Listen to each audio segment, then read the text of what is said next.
तो सभी भाइयों को मेरी तरफ से जय श्री राम। उम्मीद करता हूँ सभी लोग एकदम बढ़िया होगे और वेल आगे भी बढ़िया ही रहना। तो चलो यार, बिना ज्यादा देरी करे अपने एपिसोड्स को जल्दी से स्टार्ट कर लेते हैं। तो अब एपिसोड की स्टार्टिंग होती है जहाँ पर हम देखते हैं क्रिस्टल मॉन्स्टर फ्रंट लाइन के सामने आ जाता है और फिर वो वहां पर आकर बोलता है, अब तुम्हारे ह्यूमन लीजियन को खत्म करने का टाइम आ गया है। लेकिन तभी इतना सुनने के बाद ही अचानक से हेलीकॉप्टर्स अटैक करते हुए बोलते हैं, सभी यूनिट्स पूरी ताकत से अटैक करो। मुझे यकीन है इतनी जबरदस्त फायरिंग से मॉन्स्टर डोमिनेटर भी कहीं ना कहीं इंजर्ड हो जाएगा, या शायद कहें तो बहुत ज्यादा बुरे तरीके से इंजर्ड होगा। और फिर तभी हम देखते हैं हेलीकॉप्टर से और टैंक से लगातार अटैक होने लगता है। पर वहीं थोड़ा सा दूर खड़े होकर क्रिस्टल डोमिनेटर बोलता है, क्या है, इससे तो मुझे चोट तक नहीं लगी। जहां पर इतना बोलने के साथ क्रिस्टल डोमिनेटर वापस से अपने क्रिस्टल से सभी फाइटिंग हेलीकॉप्टर्स पर अटैक करना स्टार्ट कर देता है। और फिर वो साथ ही साथ बोलता है, तुम इंसानों को बस ये बिल्कुल भी समझ नहीं आता कि तुम मेरी बराबरी नहीं कर सकते। खैर, ज्यादा से ज्यादा तुम बस थोड़ी मजबूत चींटियां हो। जाहिर है मैं फाइट को इतनी जल्दी खत्म नहीं करूंगा, क्योंकि वैसे भी अगर मैं तुम चींटियों को कुचलना चाहूँ तो कभी भी कुचल सकता हूँ। जिस वजह से मैं तुम्हें अभी जिंदा छोड़ रहा हूँ ताकि तुम अपनी पिछली वाली यूनिट को डिस्ट्रैक्ट कर सको।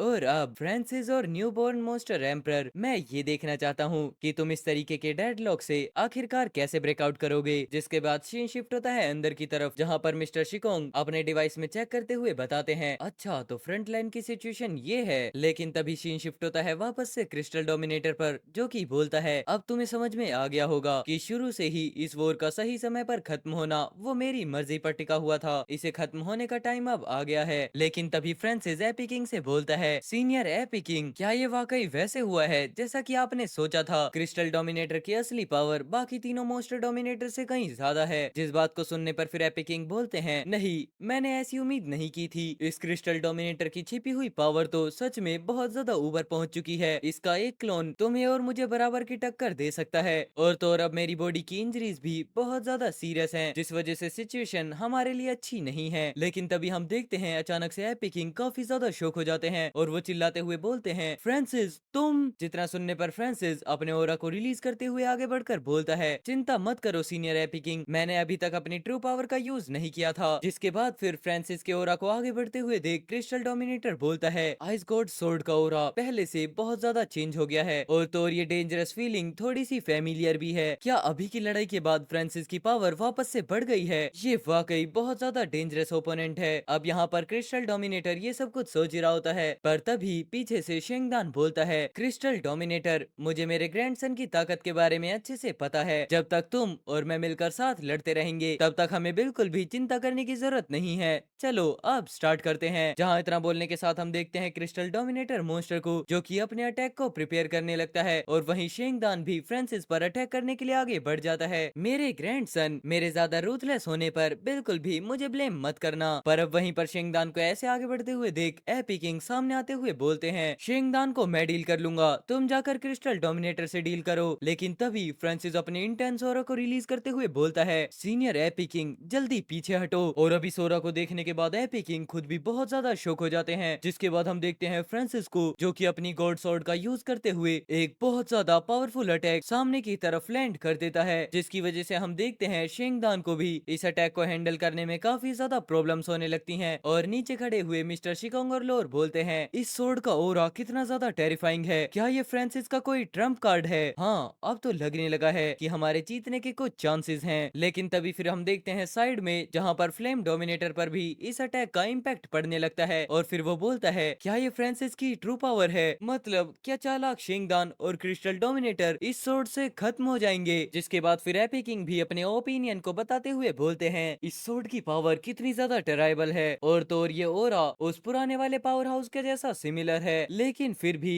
ऐसा लगता है जैसे इसमें कुछ कमी हो। जहाँ फिर तभी वापस से हम देखते हैं फ्रांसिस को, जो कि इस अटैक को करने के बाद बहुत ज्यादा एग्जॉस्ट हो जाता है। और फिर वो बताता है, इन दोनों टेरिटरीज को मिलाकर ही आइस गॉड स्वॉर्ड की ट्रू पावर को बाहर लेकर आया जा सकता है। ये पावर सच में बहुत ज्यादा पावरफुल है, इसलिए अब मुझे कोई भी हैरानी नहीं है कि टीचर उस टाइम पर मॉन्स्टर एम्परर को टक्कर कैसे दे पाए थे। हालांकि ये जो स्टार पावर है वो एडवांस वॉर गॉड लेवल तक नहीं पहुंची है, जिसकी वजह से मुझे इस आइस गॉड स्वॉर्ड को यूज करने में बहुत ज्यादा स्ट्रगल करना पड़ा। लेकिन फिर भी इस स्वॉर्ड की पावर उन दोनों को इंजरीज देने में सक्सेसफुल होनी चाहिए। लेकिन उसके बावजूद ये स्वॉर्ड की पावर क्रिस्टल डोमिनेटर और ओल्ड बास्टर्ड शेंगदान पर इंजरी करने के लिए सक्सेसफुल होनी चाहिए। लेकिन तभी हम देखते हैं अचानक से प्रेसिडेंट के रिएक्शन चेंज होते हैं और फिर वो बोलते हैं, कैसे, ये कैसे, आखिरकार ये क्रिस्टल बैरियर कब सेटअप हुआ। जहां हम देखते हैं कि मिस्ट जैसे जैसे धीरे हटती है, हमें देखने के लिए मिलता है कि क्रिस्टल डोमिनेटर ने शेंगदान के आगे एक क्रिस्टल का बैरियर बनाया होता है। और उसके बाद फिर क्रिस्टल डोमिनेटर फ्रांसिस से बोलता है, फ्रांसिस क्या तुम सरप्राइज हो गए? हाँ, तब मैं वहीं पर था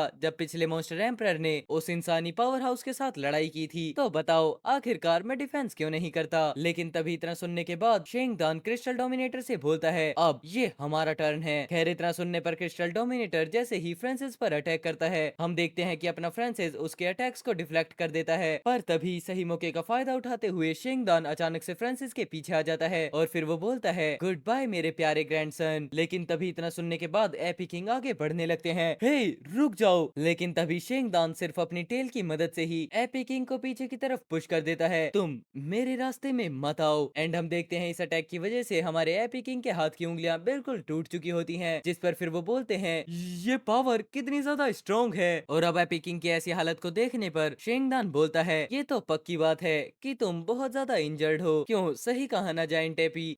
वैसे भी तुम इतनी हिम्मत करके खुद पर जोर डाल रहे हो और तो और खुद ही खत्म होना चाहते हो। तभी हम देखते हैं कि अचानक एपी किंग नीचे गिरने लगते हैं, जिनको सपोर्ट करने के लिए तुरंत ही फ्रांसिस वहां पर पहुंच जाता है। सीनियर एपी किंग संभल कर। पर फ्रांसिस को ऐसे देखने के बाद शेंगदान गुस्से में बोलता है, ओह मेरे ग्रैंडसन, तुम बहुत ज्यादा दयालु हो और तुम्हारा जो ये नेचर है वो सिमिलर तुम्हारी मदर के जैसा है। खैर इस तरीके के कैरेक्टर के साथ तुम ज्यादा देर तक नहीं टिक पाओगे। जिसके बाद हम देखते हैं अचानक फ्रांसिस के पीछे एक और पोर्टल अपीयर होता है और क्रिस्टल डोमिनेटर का वो अटैक सीधा फ्रांसिस के आर पार हो जाता है, जिसे देखने पर लोर बहुत ज्यादा हैरानी से चिल्लाते हुए बोलती हैं, मिस्टर फ्रांसिस। और अब हम देखते हैं फ्रांसिस को ये वाला अटैक लग भी चुका होता है, जिसके वजह से उसके मुंह से ब्लीडिंग होने लगती है और इसके साथ अपना एक एपिसोड खत्म होता है। अब बढ़ते हैं नेक्स्ट वाले एपिसोड की तरफ को। सो वेल अब हमारे नेक्स्ट एपिसोड की स्टार्टिंग होती है, जहां पर हम देखते हैं ब्लैक स्क्रीन में हमें दिखाया जाता है फ्रांसिस के अंदर क्रिस्टल डोमिनेटर का वो अटैक बिल्कुल आर पार हो जाता है। जिसके बाद फ्रांसिस वापस से अपनी सोर्ड को उठाने का ट्राई करता है, लेकिन क्रिस्टल डोमिनेटर उसकी सोर्ड को कहीं दूर फेंक देता है और हमें देखने के लिए मिलता है इस बार फ्रांसिस सच में सीरियसली इंजर्ड हो चुका है। जहां अब इतना सब कुछ देखने के बाद मिस्टर शिकोंग और प्रेसिडेंट आगे बढ़ते हुए चिल्लाकर बोलते हैं, फ्रांसिस। और वहीं लोर भी अपनी जगह से फ्रांसिस की तरफ को भागने लगती है। हमें फ्रांसिस को हर हाल में बचाना होगा जब तक, क्योंकि फ्रांसिस जिंदा है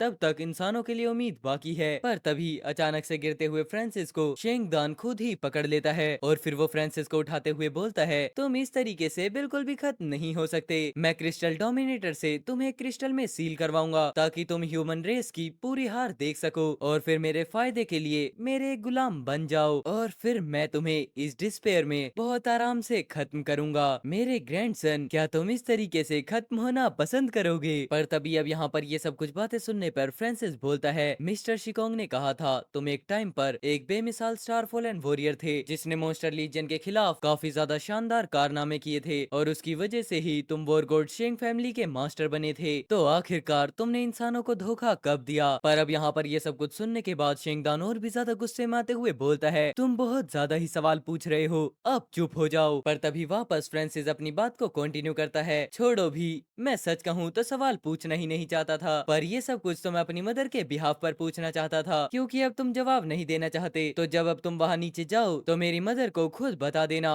और उनसे माफी भी मांग लेना। तभी इतना सुनने के बाद शेंगदान बोलता है, आखिरकार तुम्हारा मतलब क्या है? लेकिन अचानक से सिस्टम से एक नोटिफिकेशन अपीयर होता है, मास्टर अभी की हालत को देखते हुए सभी एट्रीब्यूट पॉइंट्स को यूज करके एक ब्रेक थ्रू करना ये बहुत खतरनाक कदम है, क्या आप आगे बढ़ना चाहते हैं? जिसके बाद फिर फ्रांसिस जवाब देते हुए बोलता है, हाँ इमीडिएटली प्रोसीड करो। और तभी सिस्टम भी प्रोसीड करना स्टार्ट कर देता है, जिसकी वजह से हम देखते हैं अचानक शेंगदान के हाथ पर फ्रांसिस के ओरा का एक विस्फोट होता है, जिसकी मदद से फ्रांसिस वहां से गायब हो जाता है। रुको, ये बहुत ज्यादा स्ट्रेंज है, अचानक से फ्रांसिस का ओरा गायब हो चुका है। लेकिन वहीं देखते हैं हम फ्रांसिस को जो कि शेंगदान के हाथ से दूर निकलते हुए बोलता है, आइस गॉड सोर्ड जल्दी मेरे पास आओ। जितना सुनने के बाद हम देखते हैं आइस गॉड सोर्ड को जो कि बहुत ज्यादा स्पीड में फ्रांसिस के पास वापस जाने चिल्लाने लगती है। लेकिन तभी फ्रांसिस को ऐसा करते हुए देख शेंगदान बहुत ज्यादा हैरान हो जाता है। तुम्हें तो बहुत चोट लगी है, फिर ये तुम कैसे? लेकिन शेंगदान अब इससे पहले कुछ बोल पाता, हम देखते हैं कि फ्रांसिस की सोट शेंगदान के आर पार हो जाती है और फ्रांसिस वापस से शेंगदान के हाथ में आ जाता है। जिस चीज को देखने पर शेंगदान जल्दी से फ्रांसिस को दूर फेंक देता है और फिर वो नोटिस करता है कि उसका हाथ अजीब तरीके से जलने लगा है। अरे नहीं,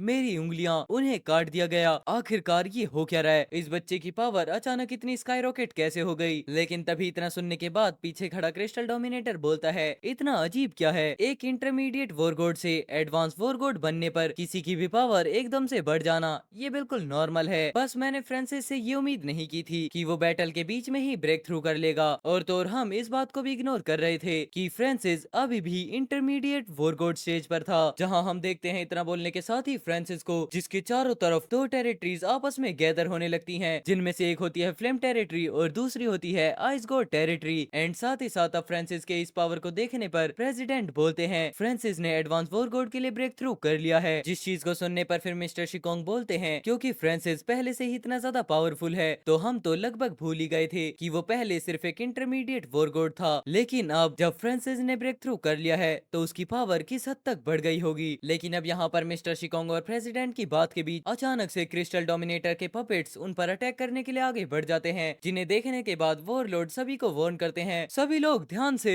लेकिन तभी अचानक से फ्रांसिस की नजरें भी उस तरफ घूम जाती हैं, जिसके बाद हम देखते हैं फ्रांसिस का ऑरा ही उन सभी मॉन्स्टर्स को पल भर में खत्म कर देता है। और तो और इस बार पपेट्स के एशेस भी नहीं बचते, जिस पावर को देखने पर प्रेसिडेंट हैरानी से बोलते हैं, क्या उसने बस कुछ सेकंड्स के अंदर इन्हें खत्म कर दिया? और अब हमें वापस से देखने के लिए मिलता है अपने फ्रांसिस का एक काफी ज्यादा ओवर पावर्ड लुक, जिसे देखने के बाद खुद शेंगदान भी बोलता है, इस बच्चे की पावर तो एक अलग ही लेवल पर बढ़ गई है, जितनी तो मैंने खुद उम्मीद भी नहीं की थी। और खुद फ्रांसिस भी अपनी पावर को देखते हुए बोलता है, क्या ये मेरी पावर है एक एडवांस वॉरगॉड बनने के बाद? लगता है इंटरमीडिएट वॉरगॉड के स्टेज के मुकाबले ये थोड़ा ज्यादा है। असल में मैं अपने ब्रेक थ्रू के पल का इस्तेमाल शेंगदान को खत्म करने के लिए करना चाहता था, पर मुझे नहीं पता था कि इस बूढ़े आदमी की पावर मेरी उम्मीद से कहीं ज्यादा होगी। हालांकि अभी अभी किए गए उस अटैक से ये ओल्ड मैन शेंगदान खुद भी सीरियसली इंजर्ड हो गया है। चलो अब असली मुकाबला शुरू करते हैं, जहां तभी वापस से हम देखते हैं फिर से 2v2 की सिचुएशन बनती है, जहां सामने होते हैं क्रिस्टल डोमिनेटर और शेंगदान और अपने ओपोनेंट में होते हैं फ्रांसिस और एपी किंग। लेकिन तभी इन दोनों को वापस अपने सामने खड़े होते हुए देख क्रिस्टल डोमिनेटर बोलता है, अब लगता है कि मुकाबला बराबरी का है ना शेंगदान? अब हालात बिल्कुल वैसे ही हैं जैसे कि तुमने स्टार्टिंग में सबसे ज्यादा बेकार सिचुएशन सोची थी, अब तुम्हें ही इस टाइम पर कुछ करना होगा। जहां क्रिस्टल डोमिनेटर की इस बात को सुनने पर शेंगदान बोलता है, मुझे उम्मीद नहीं थी कि इस बच्चे की छुपी हुई पावर इतनी ज्यादा जबरदस्त होगी, अब कोई भी रास्ता नहीं बचा है। जिसके बाद हम देखते हैं इतना बोलने के साथ ही शेंगदान जोर जोर से चिल्लाना शुरू करता है, जिसकी वजह से